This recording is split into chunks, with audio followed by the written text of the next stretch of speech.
امام الانبیاء صلی اللہ علیہ وسلم حضرت صلی اللہ علیہ وسلم کو یہ اعزاز حاصل ہے کہ معراج کے موقع پر آپ صلی اللہ علیہ وسلم نے تمام انبیاء علیہم السلام کو نماز پڑھائی ہے، اور امام الانبیاء علیہم السلام کے لقب سے سرفراز ہوئے ہیں۔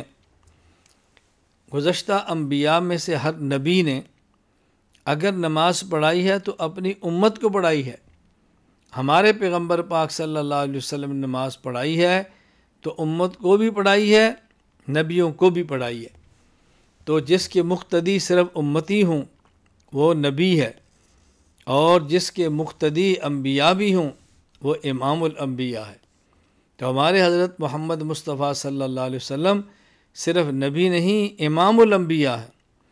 گزشتہ انبیاء علیہ السلام انبیاء تھے، اور ہمارے پیغمبر پاک صلی اللہ علیہ وسلم امام الانبیاء ہیں۔